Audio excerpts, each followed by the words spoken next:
I would now like to present an alternative to the logistic growth model.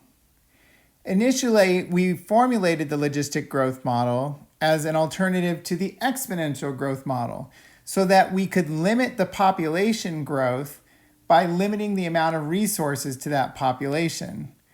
So instead of just having dp dt equals r times p, we added the term 1 minus p over k so that this population would not grow above a carrying capacity of k. There's another model called the Gompertz model, which has a similar behavior. I'm going to give you one example of the Gompertz model, and that one is dx dt is equal to 0.1x times the natural log of 100 over x.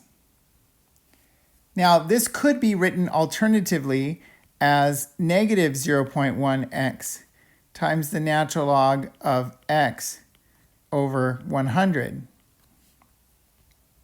It's usually not written this way because it gives you the impression that the derivative is negative. But in fact, if x is less than 100, then the derivative will be positive because the natural log of a number between 0 and 1 is actually negative. So that's going to be a helpful formulation of this problem when I start looking at derivatives of the right-hand side. So the first question I want to ask when looking at this model is for what values of x and t is the Gompertz model, does it have a unique solution? So we're going to look at the right-hand side, f of tx. That's equal to 0.1 times x, natural log of 100 over x. And that function is continuous.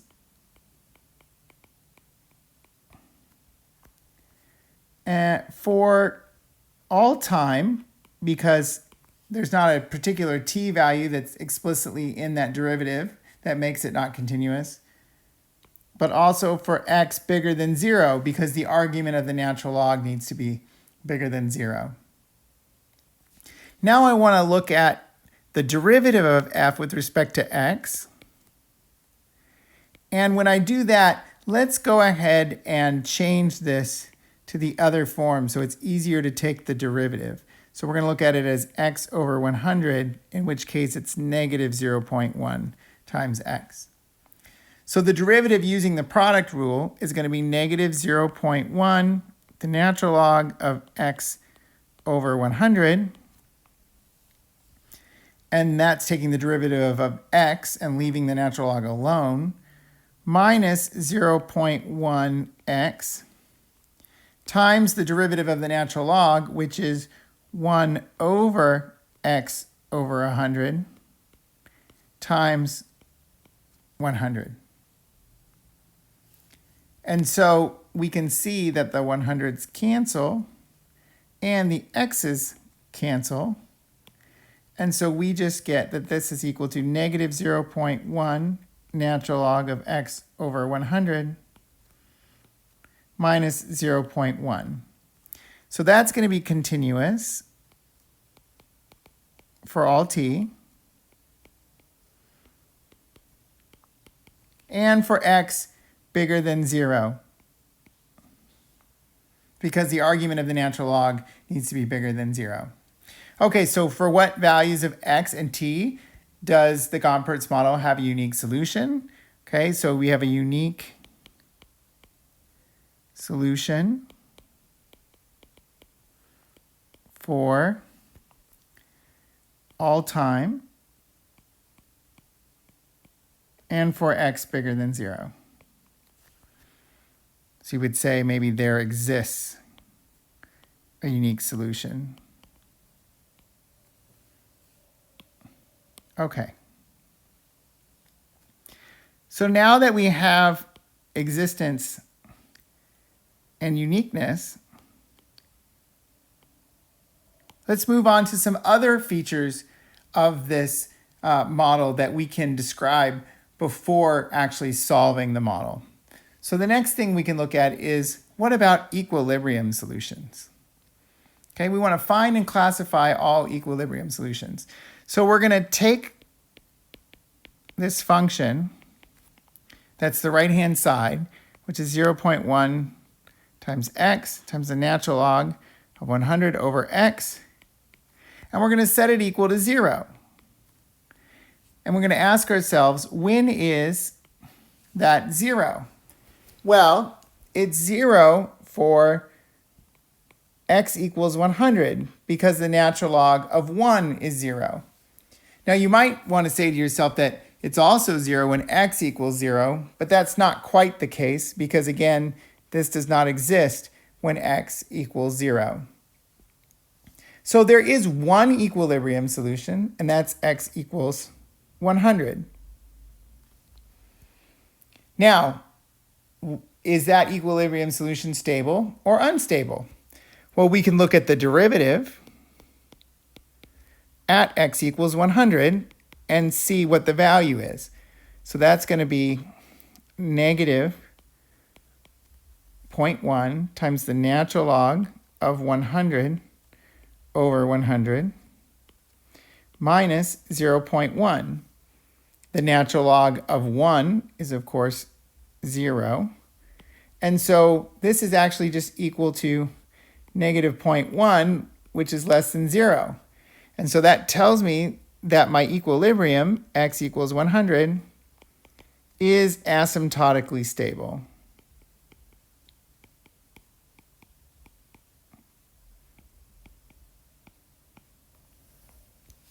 So I have one stable equilibrium at x equals 100.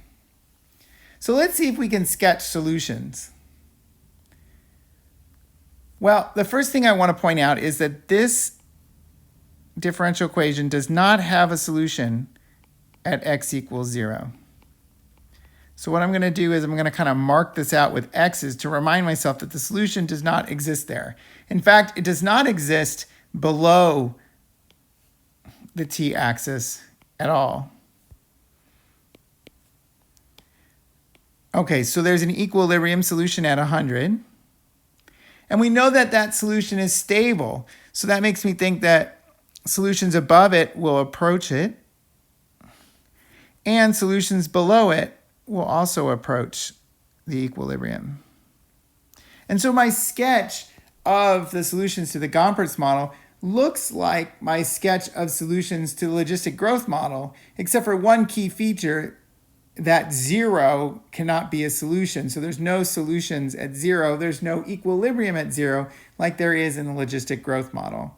But otherwise, the solutions look very similar to that of the logistic growth model. Now, of course, you could take my word for it when I sketch those solutions, or we can use a numerical plotter like slopes to figure out what the solutions might look like. And so I can sketch solutions. I can start, say, at a small population, and I can see that it grows over time, first exponentially, and then the growth rate is slowed down, just like the logistic growth model. And it approaches the equilibrium. What equilibrium? The equilibrium of 100. Okay, and things above the equilibrium go down to the equilibrium, just like the logistic growth model. And so this is a similar model to the logistic growth model that we've seen before. Okay. So now that I've looked at when do solutions exist and when are they unique, what are the equilibrium solutions, are they stable or unstable, and then kind of sketched some numerical solutions as well as the slope field, now I'm finally going to solve this differential equation. Okay. So we would like to solve the differential equation, and I'm going to give it an initial value, and it's kind of a loaded initial value here of 100 e to the minus 2. That's just going to make it easier for me to find some constants, but that's an initial population of about 13.5. So I'm going to look at this problem, and I'm going to notice that this differential equation is autonomous. So because it's autonomous, it's necessarily also going to be separable. And because it's nonlinear, separation of variables is the best technique to use to solve this differential equation. So I'm going to write this as dx over x natural log of x over 100. And that's going to equal negative 0.1 dt. So I divided by x times natural log of x over 100, and then I multiplied through by dt. So now I need to integrate both sides. And in order to do that, I'm going to have to do a substitution. I'm going to let u be the natural log of x over 100, so that du is going to be 1 over x over 100 times 1 over 100. Again, my 100s cancel, and so I'm going to get 1 over x. Of course, 1 over x followed by dx. Okay. So now I can take the dx over x and replace that with du. And then this is going to be over natural log, sorry, not natural log. This is going to be over u, which replaces the natural log of x over 100. And that's going to equal negative 0.1 dt. So I'm going to integrate both sides. I'm going to get the natural log of the absolute value of u is going to equal negative 0.1 t plus a constant c. So I'm going to do e to both sides so that I get absolute value of u is equal to e to the negative 0.1 t plus c. And then I'm going to write this as e to the negative 0.1 t times e to the c. So I now need to, I'm going to rewrite e to the c as another constant. I like to just call it c again, but I want to not confuse anyone. So maybe I'll let k equal e to the c so that this becomes k e to the negative 0.1 t. Because e to an arbitrary constant is also going to be the same thing as an arbitrary constant k. Now, at this point, I can drop the absolute values because I know that the sign of the right-hand side, k e to the negative 0.1 t, can be absorbed into my constant k. So this can be just u equals k e to the negative 0.1 t. Okay, so next I'm going to substitute back in for u. So I have the natural log of x over 100 is equal to k e to the negative 0.1 t.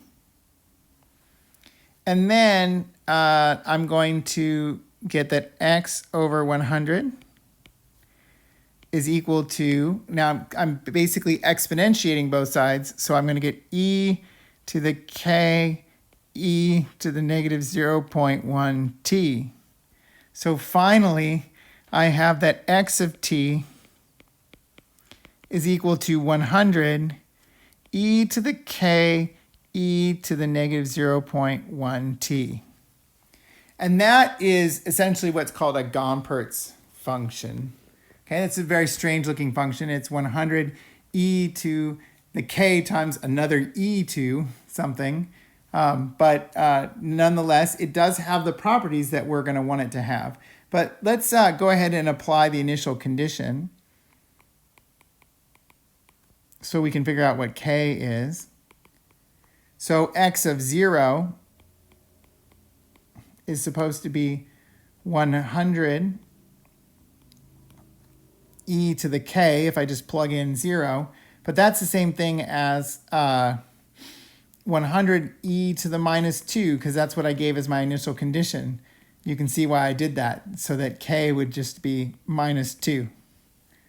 Okay, so my solution is going to be x of t, and the x of t is going to equal 100 e to the negative 2 e to the negative 0.1 t.